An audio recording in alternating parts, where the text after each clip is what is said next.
Identities of defaulters of Forex ban will be published. Banks alert customers.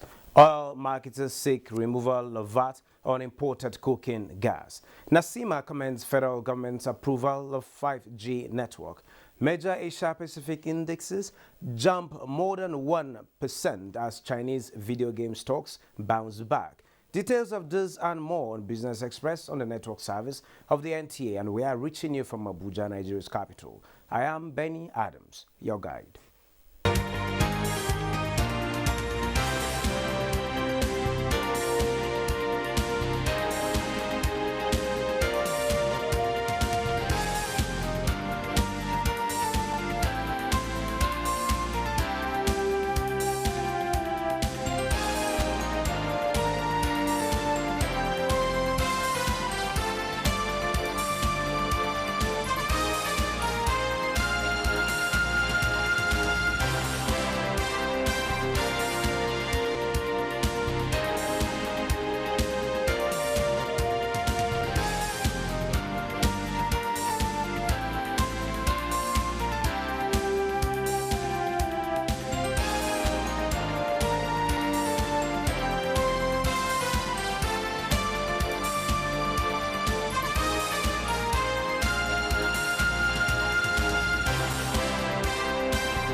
Good to have you join us on the business side of life, and we'll start by telling you that the Central Bank of Nigeria has ordered banks to publish names and BVNs of customers who collect Forex without traveling.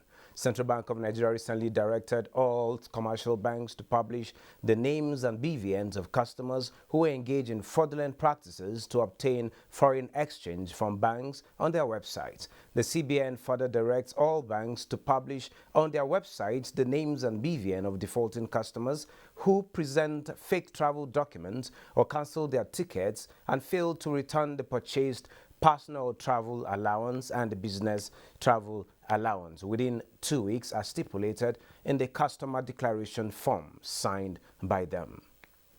And the dollar recorded its first winning week in 3 this Friday after rebounding from a payroll-induced sell-off as investors continue to ponder the timing of a tapering of Federal Reserve stimulus. A look at the currency market.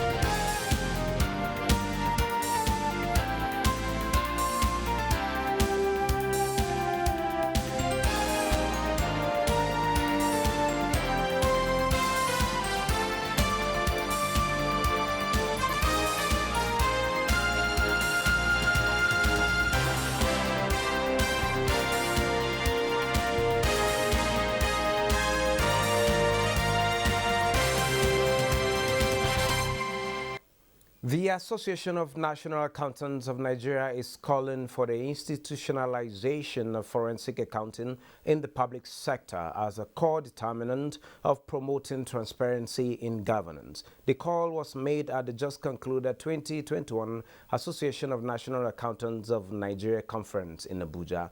Bosede Ebo reports. Against corruption is one which the government hopes that Nigerians would embrace. This group of certified accountants are not just willing to be part of the campaign, but have a few recommendations on how it would be impactful. Do solemnly affirm that I will be faithful. The Association of National Accountants of Nigeria, ANAN, is calling for prudent public spending and fiscal transparency in governance and hopes the public sector would embrace forensic accounting. If we are to read corruption in this country, we must go back to the books of faith. When you become a fellow, it's something to be celebrated. We are saying that you have consistently demonstrated compliance to global best practices in service delivery. You have an important opportunity to make a difference.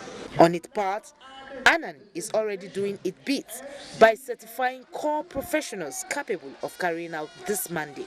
Abuja Moshood Saliu is among the 412 members who qualified and have been confirmed with the Fellows Certified National Accountant of Nigeria by Anan. I first of all thank God for giving me the opportunity to reach the apex. We are quite aware that to whom much is given, much is expected. For witnessing a day like this, I dedicate this award to my family.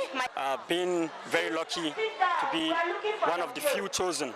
With nearly 45,000 members, out of which 3,379 are fellows, it is expected that the ethical values of accountability and transparency, for which the profession prides itself, will be further entrenched in Nigeria.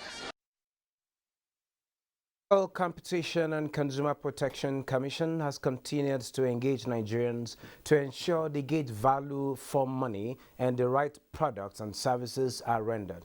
Latest of this engagement is the interaction with women entrepreneurs in Abuja.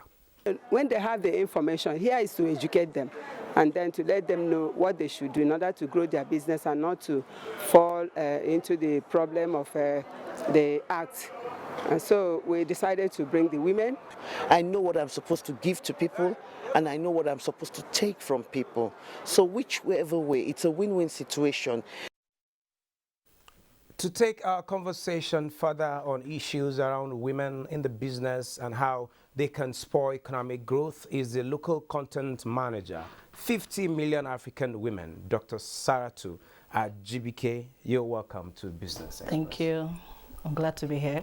Okay, tell us about the 50 million African Women Project. Okay, the 50 million African Women Speak Project is an African Development Bank initiative and is anchored by ECOWAS and is domiciled in the Federal Ministry of Women Affairs here in Nigeria and also domiciled along the gender ministries across the 38 African countries.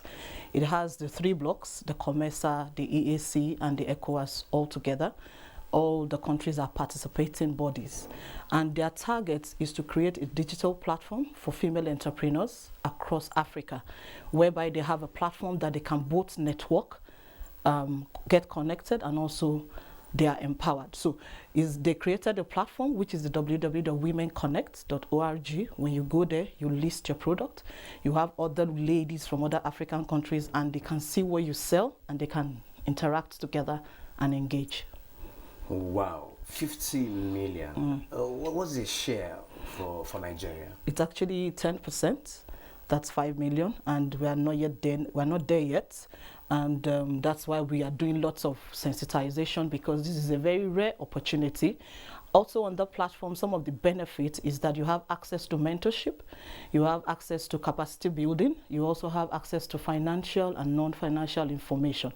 Basically, is to help reduce the gap that women have in availability of information, because when you check all the statistics, women are always behind having information at their fingertips.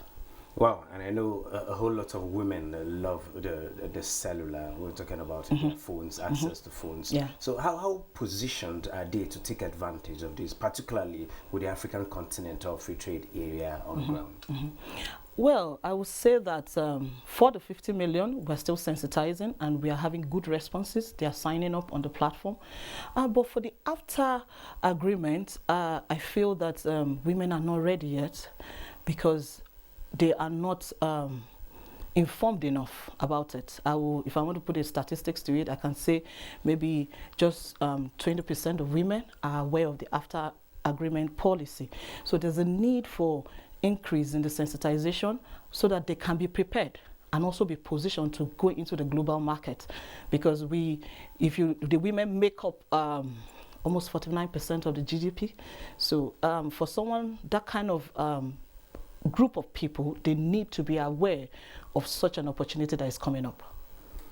Okay, now I understand this project is digital based. Where is the place of the rural woman in this whole project? Okay, though it's digital based, now the place of the rural women that we do is when the trainings take place digitally, then we step it down. So we have something like train the trainers. Okay. So when the women get trained online, they go to their LGAs. We have LGA reps, we have state representative, we have assistant reps. These structures are on ground already? Yes, these structures are on ground, and they've been on ground for the past 2 years. Okay. So across the 36 states, including FCTs, and we have LGA reps in all the LGAs. So we train them online, and they go and step it down to the rural women. So that's how we've been able to harness them into the project. I understand you're also collaborating with the Federal Competition and Consumer Protection Agency. How are they helping in this initiative? Okay, I would like to say that the project has a country team member that makes up of 13 ministries. So the FCPC is also part of our country team members. They actually took time to select those agencies that have something to do with entrepreneurs. So FCCPC has been able to add value to us in the area of information, how to relate with their customers. We had training I think a week ago, and we had our women both online and off-site.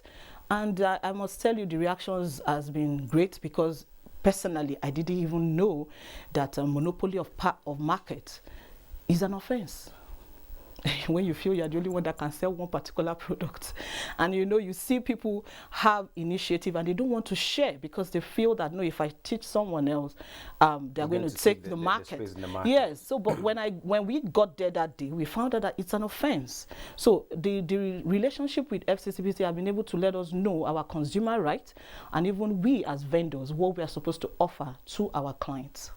Okay, talking about when this platform comes on board, it is on board already. It's on board already. Women entrepreneurs are expected to put their wares online now there to more like advertise. Where is the place of value addition to this product? More like we have competition. It's not just a Nigerian thing. You have other African countries involved. So where is there any deliberate attempt to ensure that value is added to whatever product and services you're offering from this end?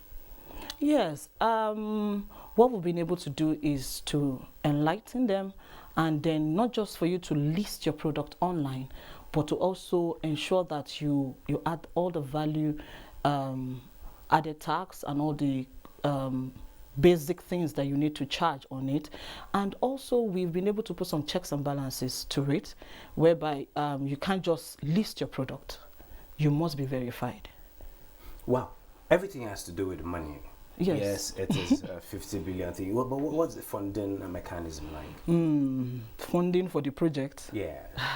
Seriously, it's been 2 years. Yes, outside of the fact that the platform is being built by AFDB, what we've been able to... The African Development Bank is involved? Yes, okay. It's a project, and they built the platform. Okay. The platform is being run and everything is done by them. Okay. So when you go to the platform, you see everything. You see the partners, the donors, and all of that. But what we've been able to do in Nigeria is we do a lot of collaborations with financial and non-financial institutions. We go to some organizations, both either private or either one-man business and all of that, and they give us, they're actually the ones sustaining us on the project. So we leverage on collaborations. That's what I would say. We are leveraging. Say the collaboration has been effective so far. The response has been positive. It's been very positive. And we're enjoying one of it right now. Yeah, okay, that's a good one. Well, before I let you go, how do you think we can bridge Nigeria's gender gap in terms of access to finance, still talking finance? That's one area that I'm very passionate about, because I work with women, and every day they are crying fund. So for me, I think number one thing is to reduce the stringent bureaucracies and all the documentations that is involved for women to access finance. Like, okay, come to think of it, there are some loans that are collateralized. And how many women have collateral? So I feel rather than say we should bring collateral, you could ask for our shop rent, since it's easy for us to have that. Or you could even ask for the revenue receipt, because some of them are selling on the road and all they have is the revenue receipt that these area councils give them on a daily basis. That could actually serve to verify the woman. Also, I feel that CBN should increase the threshold of money that they pump towards funding women. particularly, you know, they are deliberately sending out these funds is strictly for women to the commercial banks. And because if you look at it, out of every 300 customers that are having bad loan or non-performing loan, maybe you see 20 that are women, majority are men. So if you have this people that are very, very faithful to you, why not increase their capacity to access the fund? And then lastly, I also want to say that I feel the CBN should also not just channel this money to the commercial banks, but they can actually embrace using the women-owned cooperatives, because these cooperatives are closer to the women. Under the MSME's Survival Fund project, I know there has been this deliberate attempt by the Minister of Industry, Trade and Investment under the Office of the Minister of State, talking about Mariam Katagum, to ensure that a percentage of that fund specifically goes to women. When we started evaluating the access to that fund, we discovered that at that time, I'm talking about, I don't know about right now as we're talking today, women have not been able to exhaust their own quota. So what do you think the problem Do you is? think so? Yes, because I know so. The last tranche of that particular project was launched just barely a week ago, talking about the off-takers point, and there was an assessment of how many people have actually accessed this grant. It's not been exhausted till this moment. Sincerely, I'll say that maybe the right people are not looking at the right places, because even on our own platform, I think we profiled almost 10,000 women for that particular MSME grant, and some of them are still on the bench as I speak to you. Some have gotten, but majority of them are still on the bench. So I think they need to check that area to see if it's actually reaching the right people, because we have these women. If you want to even explore just on 50 million women, we can actually give you not less than 50,000 women to access this grant. And these are real entrepreneurs that are traceable. It's one thing to fund, it's another thing to monitor these funds to ensure that these funds are actually used for the purpose they are meant to be used. Is there any mechanism to that effect? Yes. Under your project? Under our project, what we do is we have an accountability partner. We call it You Are Accountable in Groups. So, and then we also try to check on them, because our state reps are closer to them, so we try to check on them. Sincerely, we have a cooperative that we've been trying to support each other financially, and so far the cooperative has been here for almost 2 years now, and we've not had any single non-performing loan or diverted funds. Women are quite deliberate, and women are very disciplined when it comes to funding. When a woman puts her heart to what she wants to do with money, even let heaven fall down, she will not divert it. Well, thank you so very much, Dr. Saratu at GBK, for sharing your thoughts with us at this particular point in time. Thank you for having me. Well, moving on, the federal government says it will pursue the National Livestock Transformation Program vigorously with a view to addressing the social and economic challenges associated with livestock breeding in the country. Minister of Agriculture and Rural Development says the conflict arising from the transhumans' activities remains a threat to national food security and the country's unity. The government is implementing 4 major policies focusing on improving the nation's food production agenda. These policies are that of farming input, mechanization, extension services, as well as that of livestock development. For the newly appointed Minister of Agriculture, Dr. Mohammed Abubakar Mahmoud, the livestock transformation policy will be given priority. The livestock transformation plan will be a priority due to its implication not just on food security and nutrition, but its overall impact in curbing insecurity in the country. In addition, research and extension services will be strengthened to ensure that best practices are translated into concrete deliverables. The ministry is developing a plan that will ensure that locally produced foods remain the first choice for Nigerians at affordable rates. Gold prices were steady on Friday, caught between a pullback in the dollar and growing uncertainty over the U.S. Federal Reserve's timeline to start tapering stimulus, with the previous precious metal heading to record a weekly decline.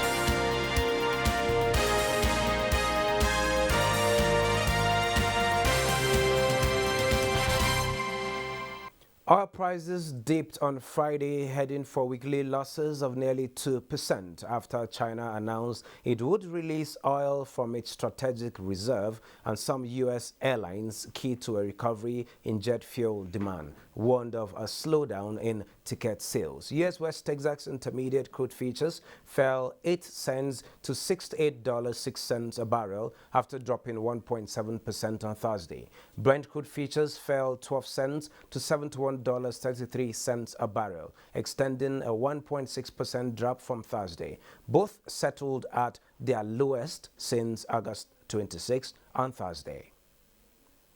And the Nigerian Association of Chambers of Commerce, Industry, Mines and Agriculture, NASIMA, has commended the federal government's approval of the fifth-generation network, commonly referred to as 5G technology, saying that it has demonstrated government's commitment to growth and development of the telecommunications sector and digital economy in the country. The Director General of NASIMA, Ayo Olukani, said the launching of 5G network would play a crucial role in expanding business opportunities for young tech entrepreneurs who are leveraging on technology to create innovative businesses and startups in the area of fintech, agri-tech, smart apps for farming services, and other sectors of the economy. The Nigerian Exchange Group says it's poised to capitalize on the opportunities available through demutualization to grow after recording an operating surplus of 1.84 billion naira for the year 2020. This was the fallout of the group's annual general meeting in Abuja. Musa Abubakar reports. For the first time in 6 decades, the Nigerian Exchange Group is holding a meeting outside Lagos. The third item on the agenda. This is the 60th annual general meeting of the group and the first after demutualization. While 2020 is a year that business were badly hit by the COVID-19 pandemic, the Nigerian Exchange Group was resilient and managed to stay afloat. The year under review saw market services business income increase by 350.20 million naira from 308.77 million naira in 2019, representing 13.42%. The group's net asset also increased by 10.03% to 31.28 billion naira from 28.43 billion naira in 2019. The resolutions that you have witnessed today is a testament of our shared ambition as a group to continue to deliver value and to our stakeholders in our quest to be Africa's leading integrated market infrastructure provider. Shareholders can expect an agile institution that is positioning itself to be the preferred exchange hub, offering products and services across the entire value chain. For shareholders, the group closed the year with a sound liquidity and strong balance sheet position as they look to a more promising future. And shares in Asia Pacific rose in Friday trade as investors monitored Hong Kong's listed stocks of firms in regulation-hit sectors such as video games. Nekaoko reports. Hello and welcome to the Global Market segment. Asian markets rose Friday along with US and European futures as rallies in Japan and Chinese technology stocks brought some relief from the economic growth concerns that shadowed global equities this week. The Hang Seng Index in Hong Kong jumped 1.91% to 26,205.91.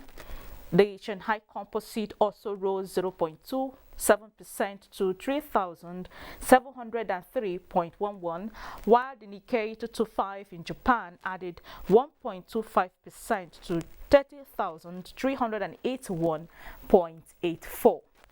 European markets were cautiously higher on Friday, tracking global counterparts. Germany's DAX edged 0.38% higher. London's FTSE added 0.36%, while CAC 40 of France topped 0.34%. U.S. equities pointed to a market rebound in early trading after the stocks registered a fourth straight day of losses on Thursday. Contrast That tied to the Dow Jones Industrial Average added 181 points. S&P 500 topped 0.42%, while Nasdaq Composite gained 0.37%. Markets on the African continent, like others across the globe, did not fare badly as most of them entered positive territory, with the exception of Tunisia's Tunidex, which posted a decline of 0.3%, while Ghana's GSE Composite was flat. And that's global market. Nekaoko. On that note, we'll wrap Business Express for today. Business Express returns on Monday at 3 p.m. Be safe out there.